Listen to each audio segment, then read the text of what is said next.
Alors l'objet de cette visite à l'université de Thiès, c'est d'abord de prendre contact avec l'université de Thiès qui accueille des élèves dans le cadre des bourses que l'UEMOA accorde aux étudiants dans le cadre du programme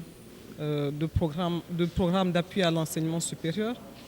Nous avons voulu faire cette visite-là pour un peu faire le point de l'UEMOA, des acquis de l'UEMOA, présenter l'UEMOA et les différents programmes pour pouvoir permettre aux étudiants et aussi au personnel enseignant d'avoir une idée des réalisations de l'UEMOA, savoir qu'est-ce que l'UEMOA fait et dans quel domaine nous intervenons. Au niveau de l'université de Thiès, l'UEMOA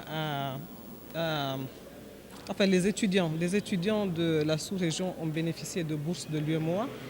Nous avons aussi eu à renforcer les capacités du personnel enseignant dans des domaines assez pointus comme la didactique. Nous avons aussi permis à l'université de bénéficier de certains outils d'enseignement. À Thiès, nous avons eu, je pense, il y a 2 ans, 2 étudiants. Sur les 3 dernières années, nous avons 5 étudiants.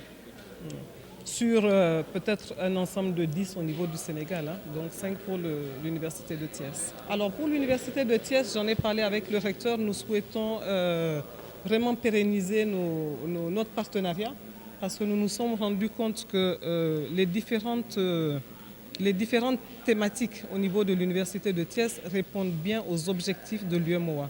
Donc nous souhaitons vraiment pérenniser notre partenariat avec le... Ce matin, nous avons le grand honneur de recevoir son Excellence, Madame la représentante résidente de l'UEMOA. Je lui disais qu'en la recevant ce matin, nous recevons les 8 pays membres de l'UEMOA et c'est extrêmement important. J'ai eu également l'honneur d'être le point focal pour l'enseignement supérieur auprès de l'UEMOA, ce qui m'a permis vraiment de voir tout ce que l'UEMOA a fait pour la promotion de l'enseignement supérieur.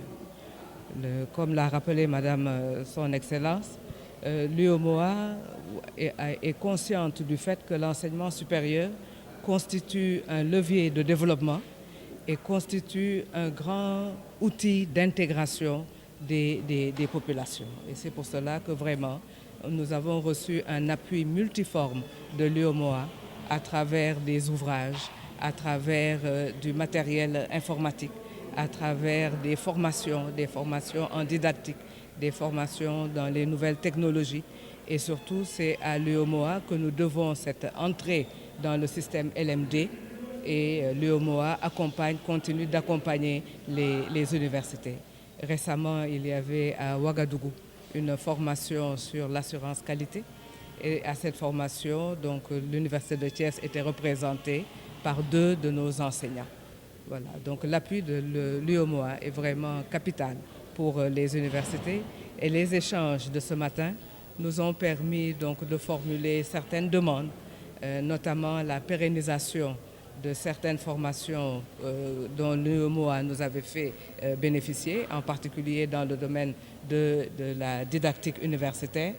Nous avons également formulé le souhait de bénéficier de l'appui de l'UEMOA pour une meilleure connaissance des étudiants, que nous ayons vraiment un espace communautaire dans lequel nos étudiants vont bénéficier d'une mobilité. Nous avons également parlé de la mobilité des chercheurs et surtout de la constitution des chercheurs en réseau autour de thématiques qui interpellent tous les pays membres de l'UEMOA, que ce soit dans le domaine de la santé publique, que ce soit dans le domaine de la préservation des sols, pour ce qui concerne l'érosion, pour ce qui concerne les mutations climatiques. Et nous avons même évoqué la possibilité d'avoir ce que l'on pourrait appeler un observatoire communautaire des mutations sociales, puisque, comme vous le savez, nos sociétés sont en train de vivre de profondes mutations que nous devons penser ensemble, que nous devons chercher à encadrer ensemble.